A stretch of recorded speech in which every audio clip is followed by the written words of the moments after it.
আসসালামু আলাইকুম। আপনারা সবাই কেমন আছেন? আলহামদুলিল্লাহ আমিও খুব ভালো আছি। আজকে আমি রান্না করব ছুরি দিয়ে ইলিশ মাছ।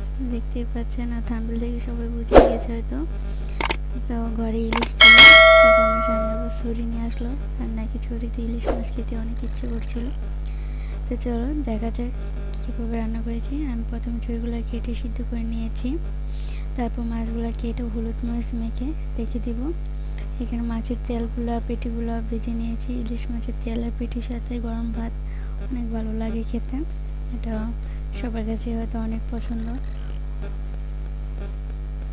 তাই আমিও এগুলো ভেজে নিয়েছি। তারপর মাছের পেটিগুলো তো ভাজা শেষ, এখন আমি একটা বাটিতে নিয়ে নেব।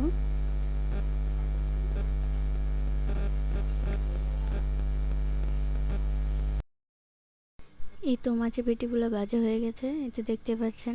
এগুলো গরম ভাতের সাথে শুকনো মরিচের সাথে অনেক ভালো লাগে। তারপর আমি একটা বাটিতে আলু কেটে নিয়েছিলাম সরিষাতে দিব বলে, আর আলুর সাথে হলুদ আর কিছুটা লবণ দিয়ে দিয়েছি। এগুলো আমি তেলে ভেজে নেব, কারণ সরিষাতে আলু দিতে হয়। সে আলুটা পছন্দ করে মানে আমার স্বামী, তাই আর কি দিতে হচ্ছে। তাই ওই একই কড়াইতে আমি যেই কড়াইতে পেটি ভেজেছিলাম ওই কড়াইতেই একটু তেল দিয়ে তারপর আলুগুলো দিয়ে দেব। তারপর একে একে করে সবগুলো বিছিয়ে দেব সমান করে, যেন সুন্দর করে ভাজা হয়। কারণ আমি তো আর ইলিশ মাছটা ভাজবো না, তাই আর কি এগুলো আমি এখানেই ভালো করে সিদ্ধ করে নেব। এই তো এক পাশ হয়ে আসলে পর আরেক পাশে এইভাবে উল্টিয়ে দেব, যেন ভালো করে সিদ্ধ হয়, এই পাশ ওই পাশ ভাজা হয়ে যায়।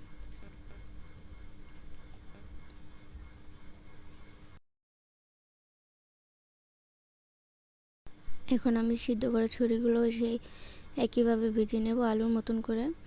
এখানে দিয়েছি হলুদ আর কিছুটা লবণ, এগুলোও ভেজে নেব।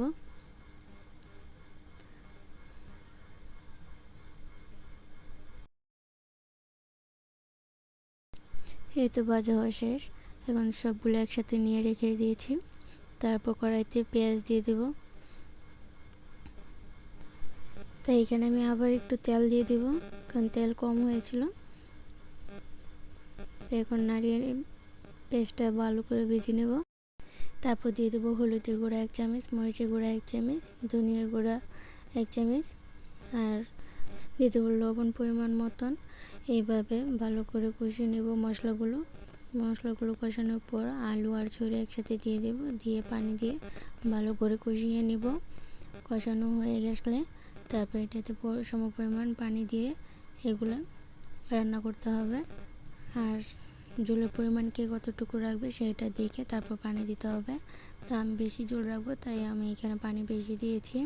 তারপর এরকম বলক আসার পরে মাছগুলো ছেড়ে দিতে হবে। মাছ একসাথে দেওয়া যাবে না, একটা একটা করে দিতে হবে, তা আমি এইভাবে একটা একটা করে দিয়েছি।